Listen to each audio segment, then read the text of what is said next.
All right, welcome back. This next section we've done before, but I'm bringing it back.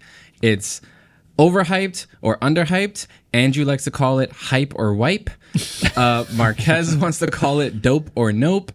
We don't have a name yet, so if you have a better name, let me know. We have to pay Judner for dope or nope. Yeah. Oh, dang. Royalties. The licensing there it is. fees, yeah. I mean, worth it because that's a dope name. So the way this is going to go is I'm going to name certain tech and a couple non-tech things, mostly tech though, Marques, relax. Okay. And you guys have to say whether that particular thing is overhyped, underhyped, or perfectly hyped. You Or each just get hyped. one perfectly hyped. Just one. Just one throughout the course of this. And I have like 20 maybe. So 20? Like, I have a lot. We don't have to go through all of them, obviously. But Okay. like, just let me know when you guys have had enough. I'll stop twisting your arm. First one, starting off hot. Okay. Mechanical keyboards. Overhyped. Agreed. Mechanical keyboards. I think they're, Overhyped. As for the general population, they're overhyped I think for they're, sure. They're overhyped As someone who to some. got really invested in building mechanical keyboards in like 2013 and spent like literally all the money I made at my day job on mechanical keyboards for like 4 years. That would be overhyped. And then now uses an Apple Magic keyboard. Yeah, I think that they're pretty. I think that they can feel nice to type on, but for some reason, my fingers just don't want to travel at all anymore. It's like Low profile. Get artisan, over I feel like a mechanical keyboard at this point is like an Yeah. artisan kind of Totally. thing. Like it's almost you're doing a bunch extra for it to look nice and sound nice, and the functionality it's giving you is not that much. It's like a wedding cake. Yeah. My theory about life on Earth is that Whoa. Mechanical keyboards. Where's this going? no, it's that every utility has a pocket of it that is extremely overdone because people get really into it. Yeah. Every utility. Which has is a that. great part about humanity, I will say. Yeah. I you love just, that You part just get of really into it. What time is it? Oh, I'll check my watch. What time is it? Oh, I'm glad you asked check about my my watch. watch. It's my favorite item in the universe. Like Yeah, that true. is everywhere. I feel attacked. Yeah. So All what's, right. what's your answer? I think overhyped. Okay. Everyone goes overhyped. Yeah. Cool. Yeah. Next, nano-texture display. I was gonna say that because I was just looking at it. I just installed Notion. I was like, why does it look better? Okay. But you just unboxed this a couple days It looks ago. so good. It looks so Everything good, dude. looks amazing and like the so best thing ever the first like week. So you have to like give it some time. I'm so worried. If this thing I- ages poorly, I'm gonna be so sad. I think the chance of that happening is there's a higher chance of that happening than not. So I'm gonna go with overhyped because if you love something so much and then in like 3 months you're like, I regret paying more money for this to now be something that annoys me. I think on the Studio Display XDR, it is definitely overhyped because it's $1,000. And it's Display, yeah. the Pro Display XDR. Yeah. like $1,000 for that, I would never pay. Maybe $150 on the MacBook Pro. So what's worrying me specifically is you've had this MacBook Pro, the space black one, for a little while. Yeah, a year. And we put them side by side, and like your keyboard is way more worn in, and like the trackpad where you use the trackpad is like you can see the gradient of where you use it, where you don't. Yeah. And I'm like, it looks so good new. Yeah. Where everything is nice and even and matte, Yeah. and the display is so crisp and matte and perfect. Yeah. I'm like, how long is it going to take before I just accept that it can't look good anymore? The keys Monday. of a brand new laptop look so good, and then the oils of your fingers just decimate Does Dbrand have a What if you got a transparent mechanical skin keyboard? yet? A transparent skin, no. That will just protect it. Like PPF. Dude, I would PPF my. I would actually ceramic coat my keyboard. I think that might be the move. Are you on the train of those people that have those rubber gas things? I that go used to over have their one. That's keyboard? the equivalent of what it does. So actually, you it's can so you can put you can ceramic coat the leather seats of your car, Okay. which you won't really notice the difference, but it should prevent like the denim color from rubbing off onto your seats. It's like a protective layer, and I'm actually considering Do they if depress? I can do that. though? Can you to this- depress? Yeah, it's super thin. Oh. Yeah. I don't know if you can do that on Just the top Keyboard of the keyboard. keys. Just the keys. Just the top of each key, I would pay like maybe. $50 I to don't think so. Except for Touch $100 ID. for that stock to make my keyboard always look new. Worth it. Yo, this might be a Shark Tank idea. Doesn't that start getting grimy? What, the keyboard? The coding?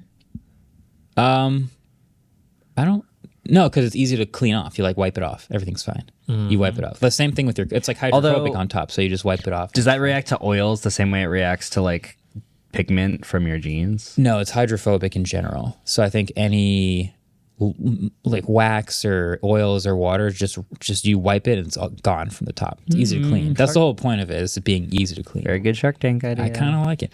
A nano-texture currently overhyped, but could turn out to We've broken could be Marques.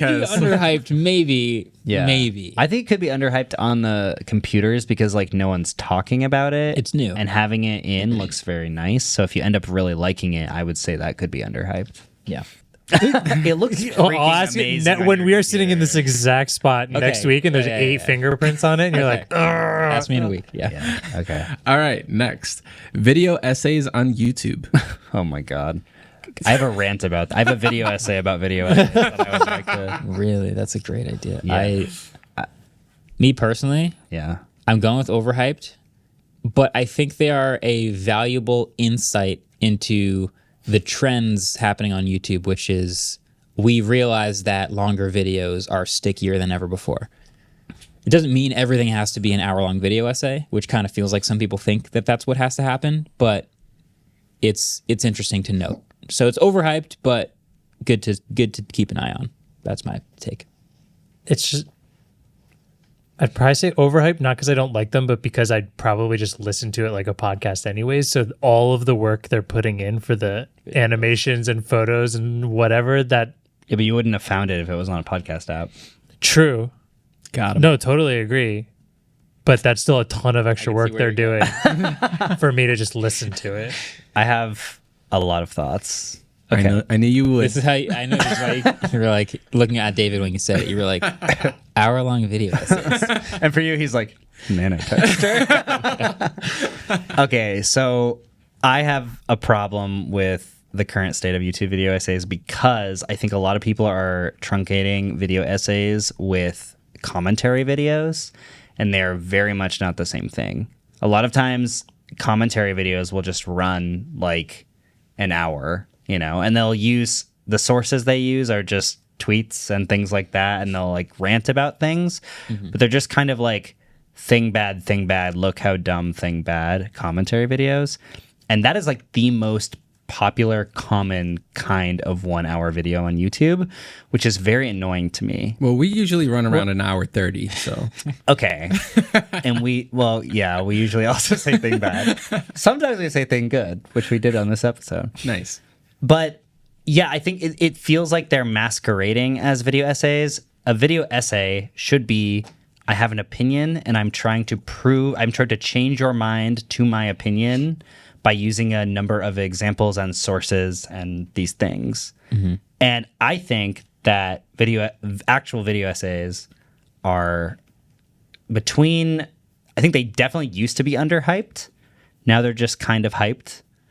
But So you're using your perfectly hyped. oh gosh. Oh whoa! I think That's an real. early way, an Okay, early actually, use. no. I think real video essays on YouTube are underhyped because they're more rare, and because when you actually like ingest one, it feels really good, and your brain sort of lights on fire a little bit. That's really what got like. Anyway, painful. no, it's great. I love the heat, you know. But yeah, I think a lot of people think that video essays are what commentary videos are, and they're not the same thing. So I would say underhyped if we're actually talking about real video essays. Underhyped. The okay. purism, the purest, Yeah, real video essays.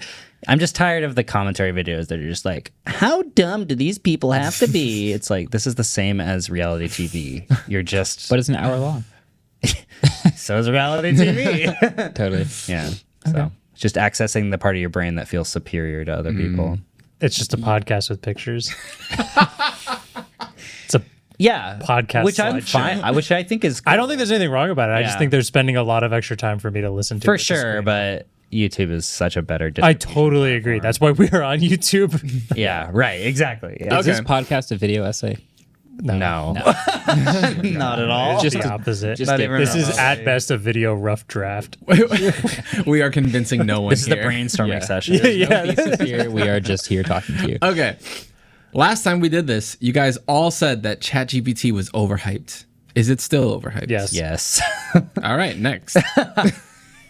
Yeah, I'm going to go with yes. Yeah. I still feel as though everyone is saying this is gonna change. Every ad that plays is like, do you understand how much this is going to change your productivity and your workflow? And like, maybe for some people that do a lot of coding, like there was a new story that came out last week that Google now uses 25% AI generated code, which is pretty wild. But for almost everything else, it is not the revolution quite yet that we were promised. And what you're saying is exactly why, like, when we say overhype, it doesn't mean it is a terrible thing. It means it's getting way too much hype for Right. what it's doing. It doesn't mean it is a bad necessarily. You could use it to brainstorm. You could jump back and forth between it. You could use it as there's a plenty of things that ChatGPT does that is impressive, but For some people, it's the greatest thing they've ever used. It's amazing. But it's the new for the way fire. it's being marketed. Yeah. Yeah. Thanks, Sundar. it's a wheel. It's a wheel. All right. Foldable smartphones. I'm feeling that perfectly hyped coming. Yeah. Is this it? Oh, yeah, I need to think about this one. Yeah. I need to think about this one. I would say underhyped because I just think the general population still doesn't even That's think kind of about where I them. was leaning, yeah. Like, if we're talking outside our world, I don't think anyone cares about foldable phones. Overhyped. Overhyped. Okay. I'm going overhyped just because of how much aspect ratio comes up. Every single time Yes. people have a folding phone, they're like, what do you do with it? Oh, it's a bigger screen. Yeah, but what do you do with the bigger screen? Notion. You watch a video at the same size as At the a normal exact phone. same size. Yeah, the same And, size. Yeah, I mean, multitasking occasionally, Notion once in a while, but like I think for most people, not actually that much more useful. Yeah. So I think it might have to go into overhyped. You said something once that perfectly describes what you're saying, and that was the Pixel Fold has the best closed experience. Yeah. Yeah, that says something. I definitely think once the trifolds start coming out, I think they will be underhyped until people realize the magic. But currently, a 1:1 aspect ratio, I just don't see the benefit of because I'm not the type of person who needs two pieces of information to be next to each other all the time. And even if that's useful to reference, you have to like do a bunch of gestures to get them to be next to each other. So you spent all that time when you could have just been in one app copying the information over to the other app. You could save pairs, but I see what you mean. Yeah, I don't know. Can I ask you, Adam, because you're physically using one right now? Yeah. I would say underhyped only because underhyped on all sides. Like I think developers are also not taking full advantage of foldable devices. That's a good point, yeah. So like you can't have the experience if you don't have the developers behind it supporting new thought-provoking experiences. So I would say underhyped in that sense. Once the trifolds come out, it's all over. It's a wrap. Yeah, that's It's it. going to be underhyped as heck, and I'm going to just... It's all over. And then overhyped when all of them break because of the outside folding screen. Yeah. Thanks for watching that clip. I think the big thing on YouTube, again, is pack opening. So we're going to live open my Pokemon the card game. I also I'm opening one right now. Okay, What? cool. Are you? I don't know what you mean. Which one should I open? Charizard, Pikachu, or Mewtwo? I've been opening the Mewtwo one a lot. Mewtwo, okay. Yeah. It's tough. Did you guys get any good polls recently? Yes. I got you get? Mewtwo yesterday. You got Mewtwo? Yeah. I have a lot of good cards right now. I've been obsessed with this game. It I'm is level very 12. fun just opening it every once in a while. All right, we got Routes. Routes, Okay. Koga, Tentacool, Okay. Shelder, I had that Shelter card when I was a kid. Giovanni. Giovanni. I am That's a Italian. pretty terrible pull. That's a really bad poll. I only Right? got one. What did you get? I don't have anything to pull for 6 hours. Oh, I got one too. What'd you get? This one. Zubat? Charizard. Charbat. Zuzard. I was just gonna go with whatever you said it was. So I'll go. I'll go with it. it's kind of Sad looking. it has a beak in case you couldn't. Oh. It Does also has anyone like have a beak? fingernails on its wings. Oh no. Yes. Yeah. They look like mountains now that I'm. Mountains. You should subscribe. If you want to see more of that.